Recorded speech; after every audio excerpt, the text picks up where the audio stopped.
The video I'm about to show you is from the European Parliament, and it's Dr. David Martin, and it's the most fascinating 20 minutes I have seen possibly on the whole viral issue. So the evidence is all there. It's quite stunning. I got 1 million views on X when I put this out. So enjoy this 20 minutes on your Sunday morning or afternoon perhaps, and just relish the reality of what seems to have been going on behind the scenes. Well, the translators are gone, and the live stream is waning, which means that if we just listen to my colleague Matthias, the best thing in the world would be to leave it to you, the people. Now it's up to you to share what clearly, based on the cavernous emptiness we see in all of these spaces, is only going to be heard if you share it. So it feels very appropriate that I should be the one with the quietest voice. But let's let that lion roar, shall we? I'm done talking about COVID, and I'm done talking about SARS-CoV-2, and I'm done for a very simple reason. For 110 years, we, the people of the world, have been lied to. We're a group, a very small number of criminal, industrial conspirators decided to subordinate the entirety of the human population for the purpose of their sinister plans to enrich themselves while impoverishing and killing the rest of humanity. And I'm done being polite. We've long passed polite. When the words acceptable death rate become part of an industrial norm, we have lost the plot of humanity. And that's not my words. Those were the words of the World Health Organization and of Pfizer and of Moderna when they were given the authorization to begin the process of killing human beings in the interest of advancing their goals. Next slide. And I'm also not going to sugarcoat this.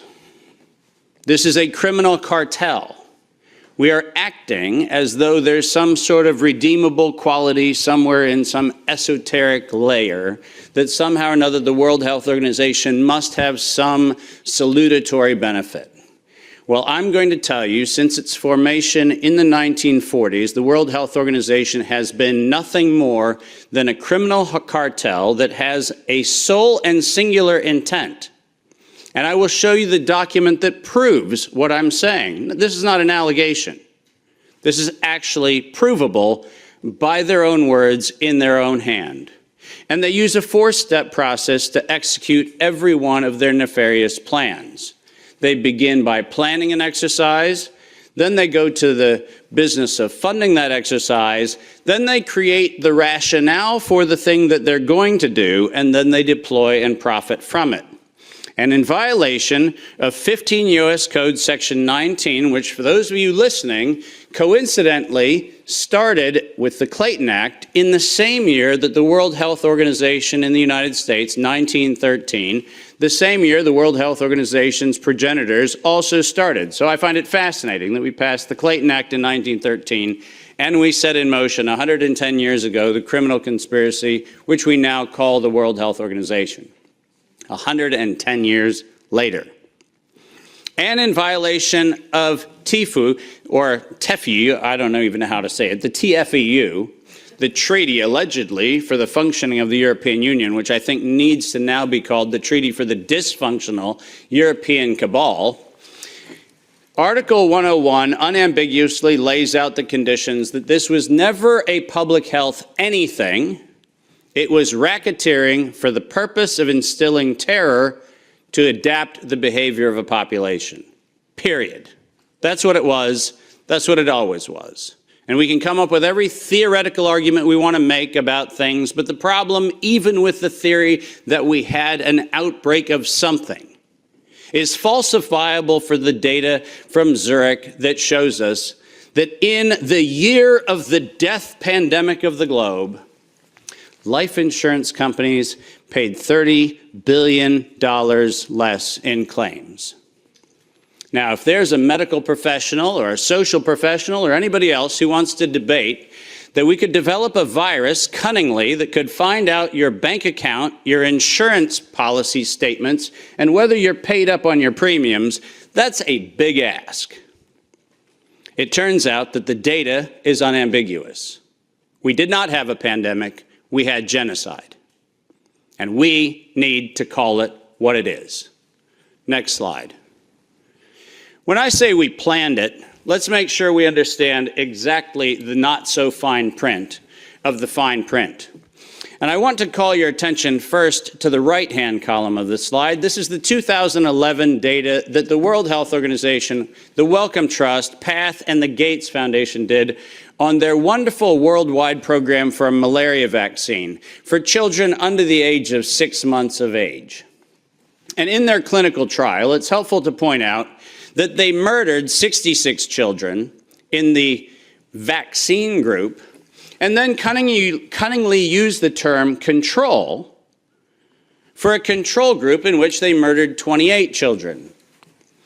Now, the reason I said murdered and the reason why I use that term is because it's exactly what it was. Because it turns out that this control group was not a saline injection. It was not some sort of innocuous, innocent thing. It was actually a cocktail of other known pathogenic disease-carrying injections. The control group was known to kill people, and the experimental control group was actually theoretically maybe going to kill people. And what we did was we actually went ahead and murdered them all. And cunningly, under Article 5, Section 13, which I've put on this slide, I want you to understand why I said, at its formation in 1947, when the WHO was funded and founded, it was funded and founded by people intent to commit a crime because of their own language. Section 13 of Article 5 ends with the following statement: immunity from personal arrest or detention, blah, blah, blah, immunity from legal process of every kind. Now, if you didn't intend to commit a crime, why would you need to give yourself permanent and absolute immunity from every form of prosecution, and it's worse, even investigation for prosecution of every kind? People sit there and pretend, well, that's like diplomatic immunity. Do you realize this isn't even meeting the standard of diplomatic immunity? This is a criminal organization who set in motion their own law to protect themselves against crimes they knew they were going to commit. And when I say they knew they were going to commit, I mean they knew it, because their first Director General, none other than Dr. René Sand, who happened to be in the hospitality of the Germans in Dachau in 1940 earlier, in 1947, mysteriously, with the largesse of the Rockefeller Foundation, was nominated to become the first Director General of the WHO. And within 5 short years, René Sand decided to authorize the real purpose of the WHO in writing by then Director General Dr. Brock Chisholm, who advocated for population control as its primary objective. Does that sound like public health to anyone in this room? This is not public health.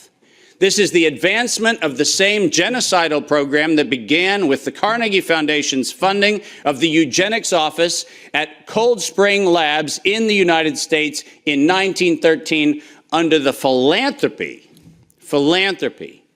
of Andrew Carnegie. People, stop fooling yourself. We debate the leaves on the tree of what we call this pandemic thing, but we're not going to the root. This was an organized crime, racketeering entity set up to give itself first absolute immunity and then execute its plans to make sure it controls who lives, who dies, and who gets any chance at life. And if you think that I am somehow inflating numbers, let me be unambiguous.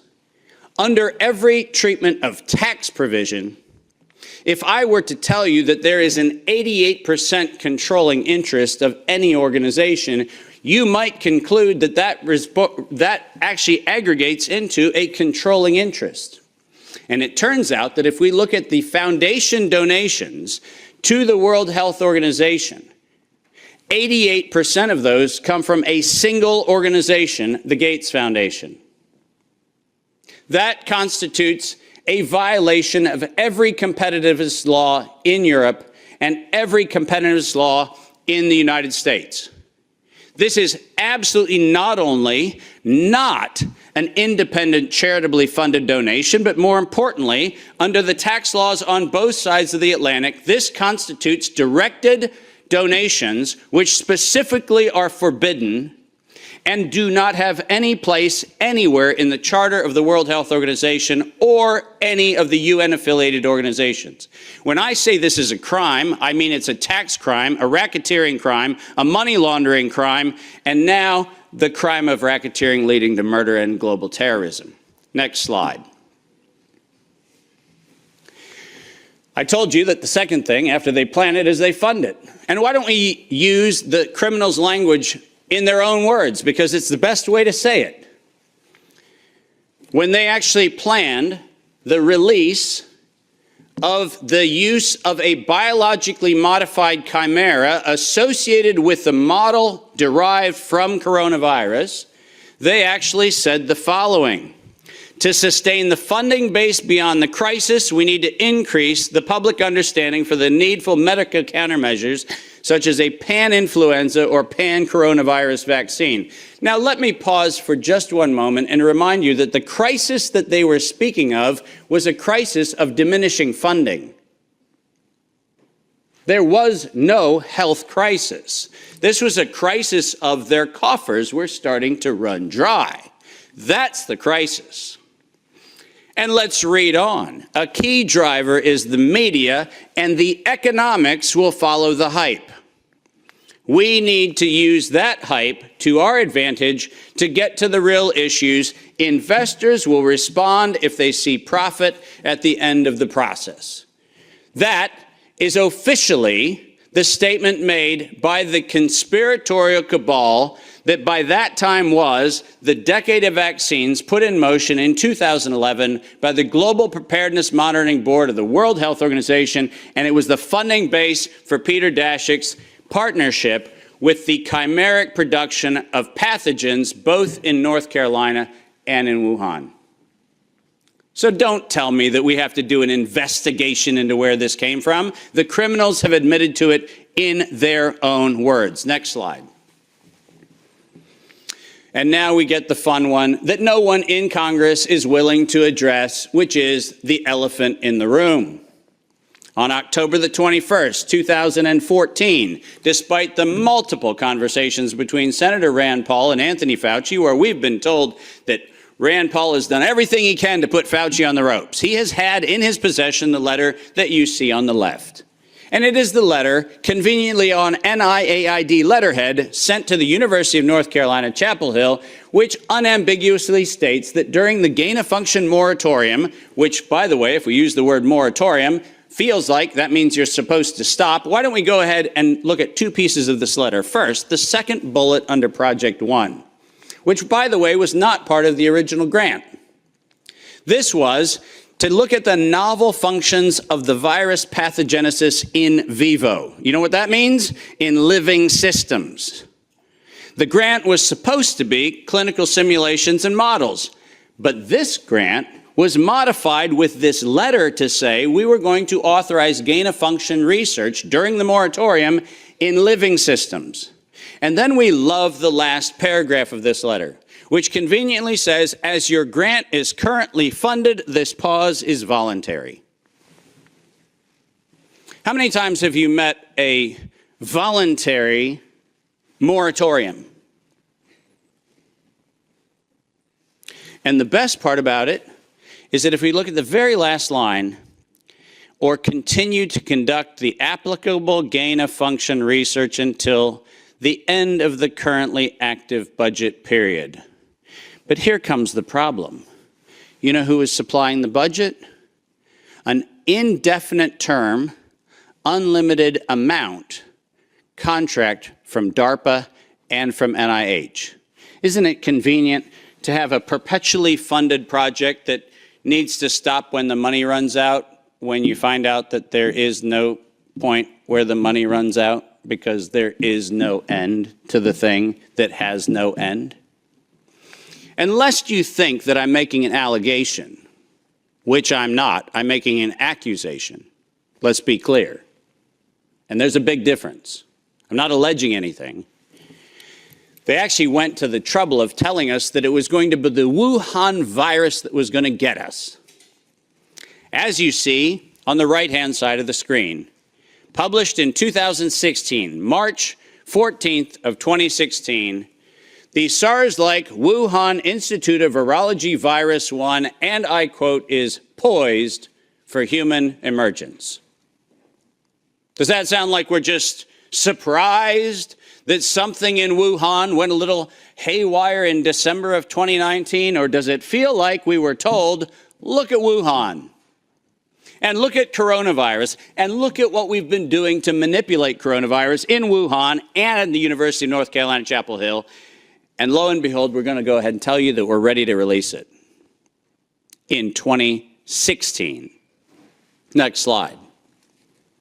We're almost done. And then they created it. Now, all of you know that I am criticized globally for my use of the term biological warfare. I do that because I am credentialed to do that. I happen to be, for the United States government, in the early part of the 2000s and the latter part of the 90s, a person who was sent around the world to look at the proliferation of biological and chemical weapons. I'm acutely familiar with the definition of what a biological warfare agent is in the 18 U.S. Code, the criminal code of violations of biological and chemical weapons. And so my assessment is, in fact, professional and right.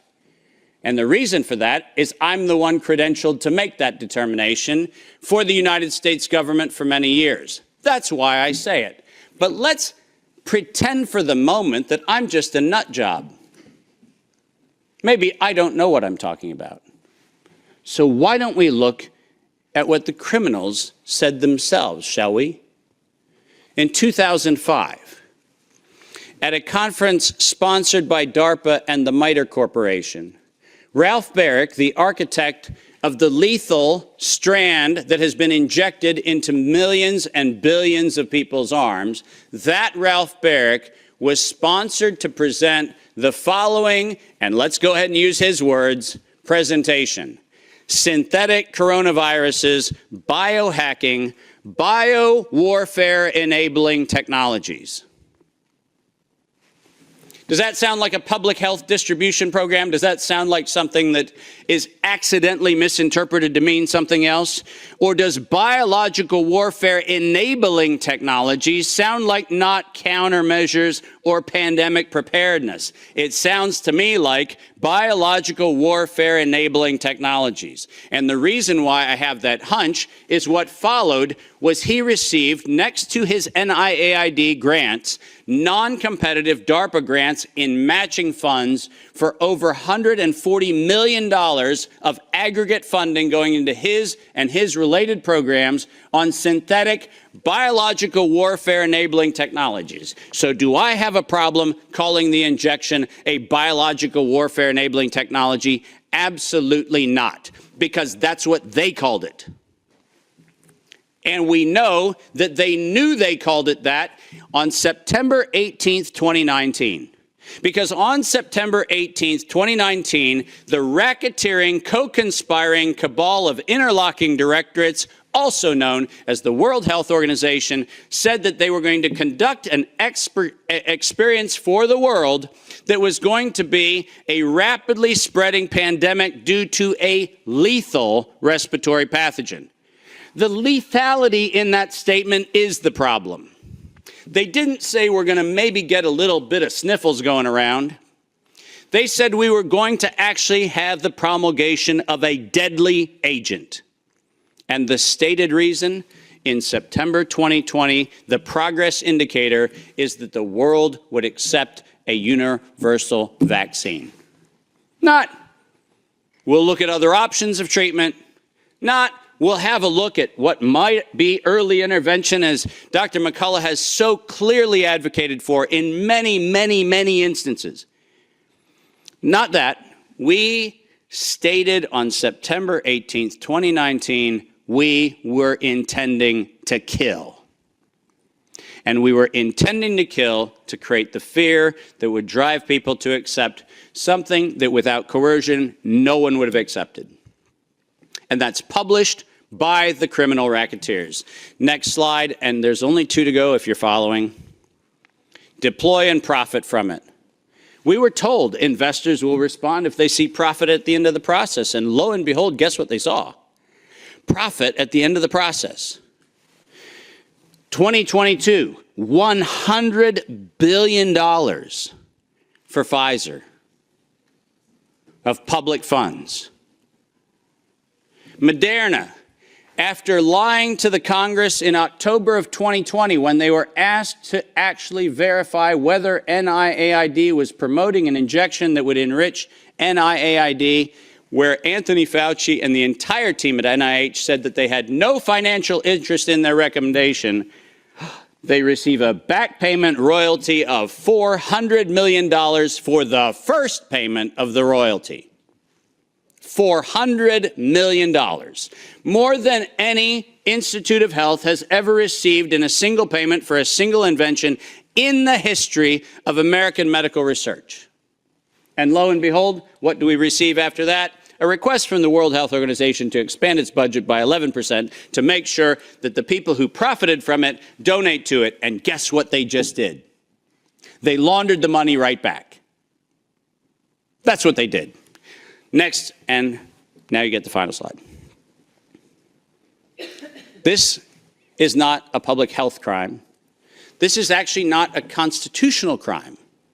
This is a criminal act done by a criminal institution established to enable criminal behavior since its foundation in 1947. That is what this is. And we should not be debating the merits of democracy or liberty or anything else, as irrational as that would be if we stood at a bank robbery and debated the merits of printing dollar bills.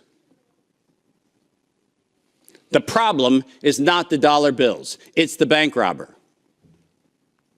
And the problem here is not health, and it's not public health, and it's not the suppression of information and the suppression of dissident views and the absolute unconscionable treatment of physicians around the world and academicians around the world who spoke out against this. That's not the crime. The crime is that we had criminal racketeers who conspired and developed a, quote, emergency. The same criminal racketeers planned, manufactured, and did all agency capture to make sure that you were told that you would use terms that they tell you to use. Vaccine, face mask, health, social distancing, none of which had ordinary use definition.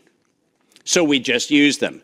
Criminal racketeers price fixed with interlocking directorates where known competitors came together and fixed prices in direct collusion in violation of both European Union standards and in violation of both the Sherman and the Clayton Act in the United States. These were crimes. It was organized crime, and we should treat it as such. Criminal racketeers publicly lied under oath, and this resulted in the death and destruction of liberty, and most importantly, the death and destruction of the integrity of well-meaning people who sit here today doing everything they can within their power to try to treat the calamities created by this catastrophe. I will not for a moment denigrate the multiple contributions of amazing academic and medical professionals who've tried desperately to step into the gap and stop the corrupt outcomes of these crimes. But I will, without doubt, say the following. Until we treat this as a criminal conspiracy of criminal racketeers resulting in global terrorism for the purpose of profiteering and murder, until we have that conversation, we're having the wrong conversation. Because we are not here to debate the merits of a modified agreement for a criminal racketeering organization. We are here to end the criminal organization itself. This is my call to every single person on this planet. Don't just limit the power of the WHO, destroy the WHO. Thank you very much.